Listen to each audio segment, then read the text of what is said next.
నమస్తే.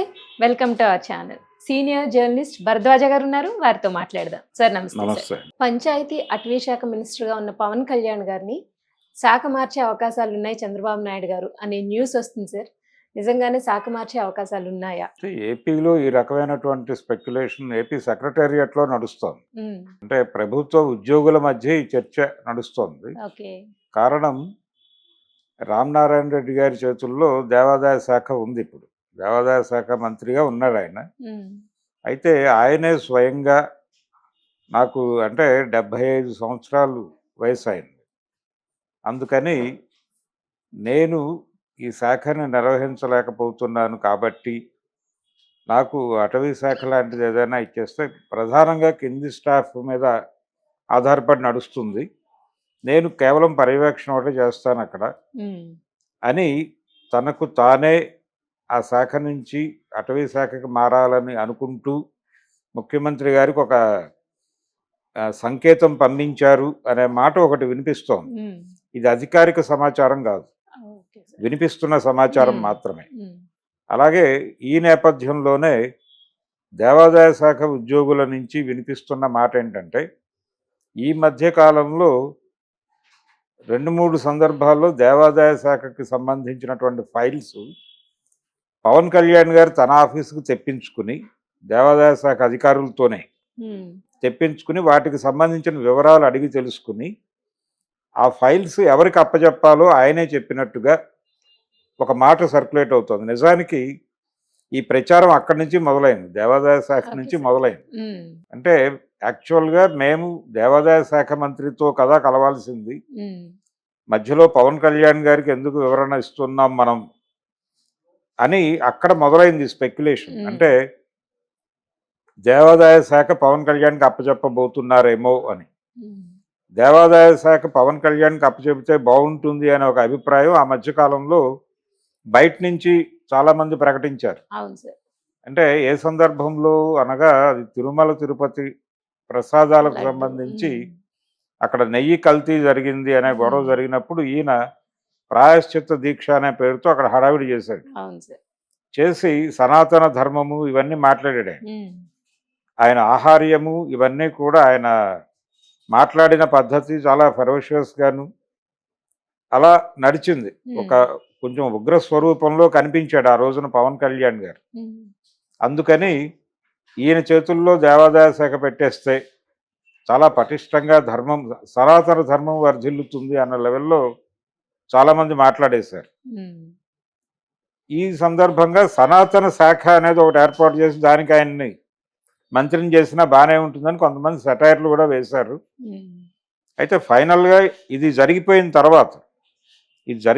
తర్వాత ఆయన కొంచెం దేవాదాయ శాఖ వ్యవహారాల మీద ఎక్కువ శ్రద్ధ చూపిస్తూ తరచూ దేవాదాయ శాఖకు సంబంధించిన కమిషనర్లని వీళ్ళని పిలిచి హ్మ్. ఆ ప్రాంతంలో దేవాలయాలకు సంబంధించి అంటే ముఖ్యంగా కార్తీక మాసంలో ఆయన ఈ దేవాదాయ శాఖకు సంబంధించిన వ్యవహారాల్లో ఎక్కువ జోక్యం చేసుకున్నట్టుగా దేవాదాయ శాఖ విభాగం తాలూకా ఉద్యోగుల నుంచి వినిపించినటువంటి మాట. Okay sir. అంటే చాలా దేవాలయాల్లో ఈ కార్తీక మాసంలో అభిషేకాలు ఇవన్నీ చేస్తున్నారు, హ్మ్. బాగానే ఉంది.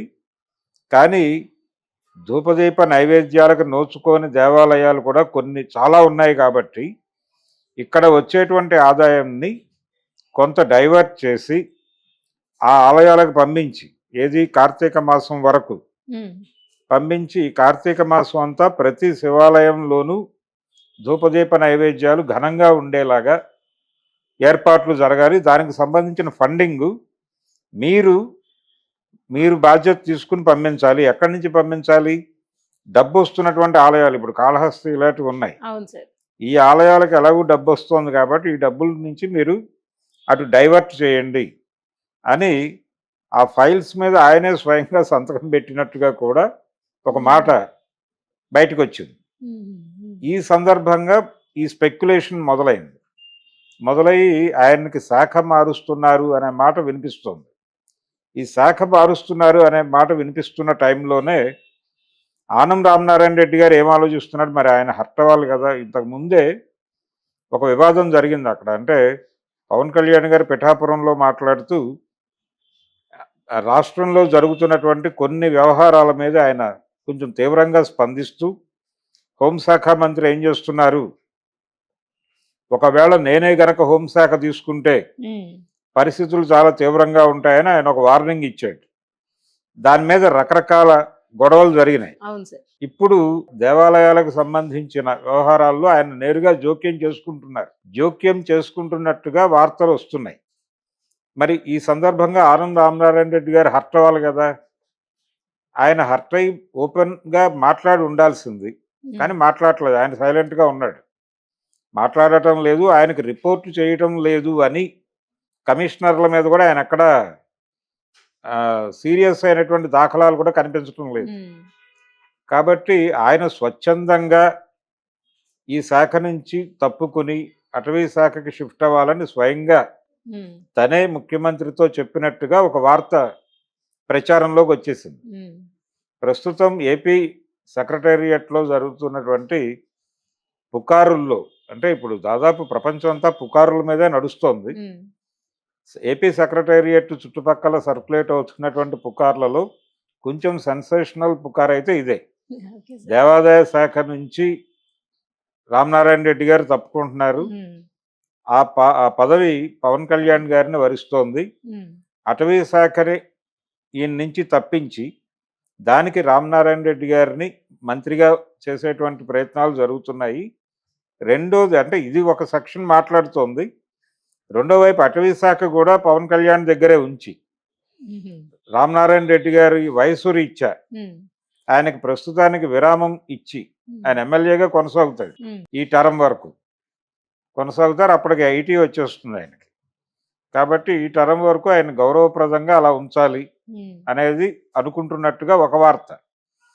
లేదు, ఆయన్ని దేవాదాయ శాఖ మంత్రిగా అలా నామమాత్రంగా కొనసాగిస్తూ ఆ శాఖకు సంబంధించిన వ్యవహారాలన్నీ కూడా పవన్ కళ్యాణ్ చూసుకునేందుకు స్వయంగా ముఖ్యమంత్రి గారే అనుమతి ఇచ్చేటట్టు ఒక ఏర్పాటు ఏదో జరగబోతోంది అని ఈ ప్రచారాల మధ్య ఇప్పుడు ఇంకొక స్పెక్యులేషన్ కాదు, అది వాస్తవం. ఆయనే అంగీకరించారు, ముఖ్యమంత్రి గారు స్వయంగా ప్రకటించారు నాగబాబు గారిని రాష్ట్ర కేబినెట్లోకి తీసుకుంటే ఆయనకే పదవి కేటాయిస్తారు అనేది ఒక చర్చ. అటవీ శాఖ ఒకవేళ ఆయనకు ట్రాన్స్ఫర్ చేసి ఈయన ఇక్కడ వరకు ఈ దేవాదాయ శాఖకు సంబంధించిన బాధ్యతలు చూసుకుంటారా అనేది ఒక స్పెక్యులేషన్.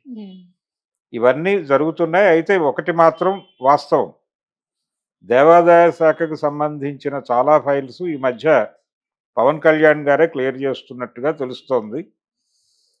ఇది నేరుగా దేవాదాయ శాఖ ఉద్యోగుల్లో నుంచి వినిపిస్తున్న మాటే. అంటే మేమెందుకు తీసుకెళ్లి ఫైల్స్ అక్కడ ఇస్తున్నామని వారే వివిధ చోట్ల కూర్చున్నప్పుడు మాట్లాడుతున్న క్రమంలో వాళ్ళు మాట్లాడిన మాటల నుంచి పుట్టింది ఈ పుకార్.